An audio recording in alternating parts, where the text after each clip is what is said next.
Hi, and welcome to another episode of Fun with Philosophy and Ethics. What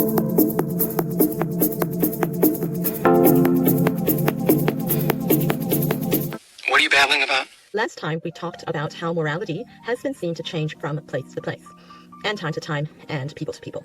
But that doesn't mean that everyone takes the view that morality is relative.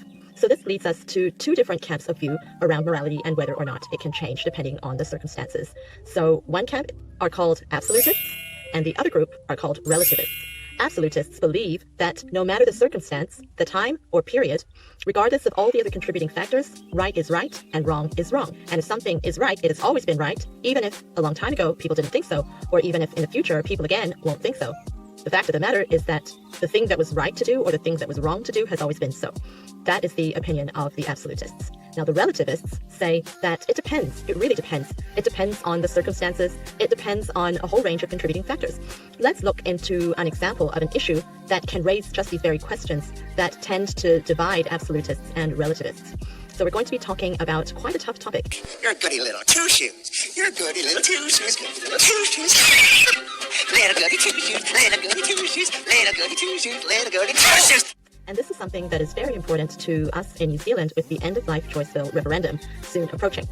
It's the issue of euthanasia. Now, there are so many arguments on either side of the fence regarding this. So I'm not going to get into all of them because by then you'd probably be fast asleep.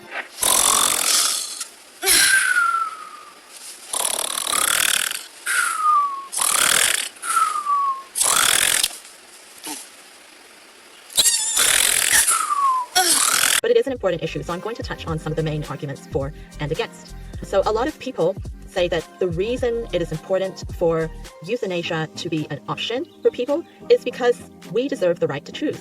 We are individual, rational beings, and we should have that freedom to choose when we want to end our lives. It's part of self-determination. Another argument supporting euthanasia is that of human dignity. If we're going to go, why shouldn't we be allowed to go on our own terms, how we want to, with our friends and loved ones around us, not in any pain, and with all of our affairs in order, instead of dying randomly, suddenly, when we don't know when it's going to happen, and it's full of uncertainty, and we may not get a chance to call those that we love to be by our side when we leave this life.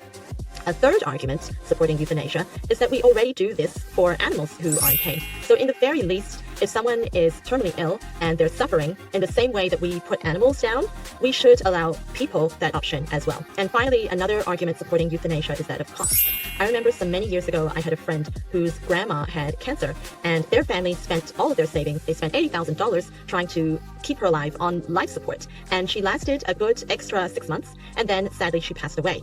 And by the time she had left this family, they were also broke. So sometimes when we think we're doing the right thing and we put a lot of money into trying to prolong someone's life, but they're not actually enjoying a life that has any quality to it, they're lying in bed, hooked up to machines, Mother Nature is already saying it's time for them to go, but we're artificially keeping them here, there's a huge cost involved. And who's going to pay for that? Some families may not have the funds to do that. So wouldn't it be a good idea to allow people the right to choose if they indeed wanted to end their life at that time?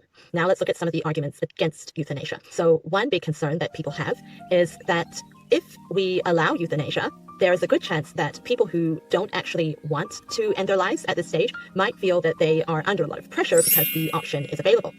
Another argument against euthanasia is that it could open the door to some forms of abuse, where either medical professionals or other family members harass or try and corner a relative or a terminally ill person into deciding to end their lives or sign the paperwork to end their lives for whatever reason.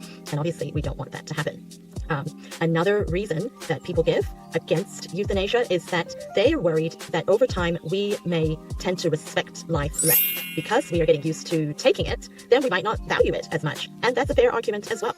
And finally, another argument against euthanasia is that it could discourage the research into new treatments that could prolong the lives of the terminally ill.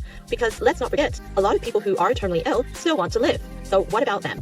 Now, these are some of the main arguments, and I'm not taking any sides here. I'm just trying to demonstrate that all of these issues are very complex. And that's why I completely understand both the absolutists and the relativists. I can see their different points of view. I'm not saying that anyone is more right than the other side, but I'm sure you have your thoughts as well. If you have any thoughts on this, please let me know in the comments or message me directly. I'd love to hear from you. Thank you, and bye for now.